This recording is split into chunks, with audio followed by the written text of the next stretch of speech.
Hi friends, welcome to Mandeep kitchen. ఈరోజు మనం బోడ కాకరకాయ కర్రీని చాలా టేస్టీగా ఎలా ప్రిపేర్ చేసుకోవాలో చూద్దాం.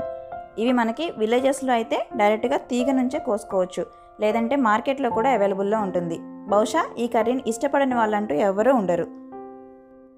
ఇప్పుడు బోడ కాకరకాయ కర్రీని ఎలా ప్రిపేర్ చేసుకోవాలో చూద్దాం. దానికోసం స్టవ్ పైన ఒక పాన్ పెట్టుకొని దీనిలోనే 4 టేబుల్ స్పూన్ల ఆయిల్ని యాడ్ చేసుకోవాలి. ఆయిల్ కొద్దిగా వేడైన తర్వాత 1/2 టేబుల్ స్పూన్ జీలకర్ర, 1/2 టేబుల్ స్పూన్ ఆవాలు యాడ్ చేసుకోవాలి. ఇవి కొద్దిగా వేగిన తర్వాత ఒక ఆనియన్ని చిన్న చిన్న ముక్కలుగా కట్ చేసుకొని యాడ్ చేసుకోవాలి. ఉల్లిగడ్డ కొద్దిగా పచ్చివాసన పోయిన తర్వాత 1 టేబుల్ స్పూన్ అల్లం వెల్లుల్లి పేస్ట్ని యాడ్ చేసుకోవాలి. బోడ కాకరకాయ కర్రీని ప్రిపేర్ చేసుకునేటప్పుడు స్టవ్ని లో ఫ్లేమ్లోనే ఉంచుకొని ప్రిపేర్ చేసుకుంటే టేస్ట్ చాలా బాగుంటుంది. అల్లం వెల్లుల్లి పేస్ట్ పచ్చివాసన పోయిన తర్వాత కొద్దిగా పసుపుని యాడ్ చేసుకొని ముందుగానే మనం కట్ చేసి తీసుకున్న బోడ కాకరకాయ ముక్కల్ని యాడ్ చేసుకోవాలి.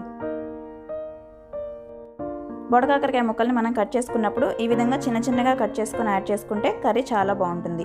కావాలంటే కొంచెం పెద్దగా కూడా కట్ చేసుకొని యాడ్ చేసుకోవచ్చు. ఆ తర్వాత మొత్తం బాగా మిక్స్ అయ్యే విధంగా ఈ విధంగా కలుపుకోవాలి. ఆ తర్వాత మూత పెట్టి 5 నిమిషాలకు ఒకసారి మిక్స్ చేసుకుంటూ కనీసం 20 నిమిషాల పాటు మగ్గించుకోవాలి.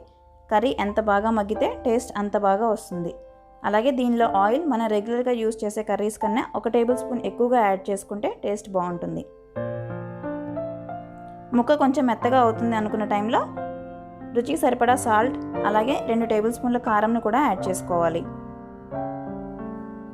ఇవన్నీ బాగా కలిసే విధంగా కలుపుకొని మళ్ళీ మూత పెట్టి మళ్ళీ ఒక 5 నిమిషాల పాటు లో ఫ్లేమ్లోనే మగ్గించుకోవాలి. ఆ తర్వాత 1/2 కప్పు పాలు యాడ్ చేసుకోవాలి. పాలు యాడ్ చేయడం వలన బోడ కాకరకాయ కర్రీ కొద్దిగా గ్రేవీగా అలాగే టేస్ట్లో కూడా చాలా బాగుంటుంది. పాలు యాడ్ చేసిన తర్వాత మళ్ళీ ఒక 5 నిమిషాల పాటు స్టవ్ని లో ఫ్లేమ్లోనే ఉంచుకొని కర్రీ కొంచెం డ్రై అవుతున్న టైంలో స్టవ్ ఆఫ్ చేసుకోవాలి. ఆ తర్వాత సర్వ్ చేసుకుంటే చాలా బాగుంటుంది. దీన్ని మనం రైస్లో కానీ చపాతీలో కానీ తీసుకుంటే టేస్ట్ చాలా బాగుంటుంది. మనకు గ్రేవీగా వద్దు అనుకుంటే పాలు యాడ్ చేయకుండా కర్రీ ప్రిపేర్ చేసుకుంటే సరిపోతుంది. చూసారు కదా, ఎంతో కలర్ఫుల్గా ఉండే బోడ కాకరకాయ కర్రీ రెడీ అయింది.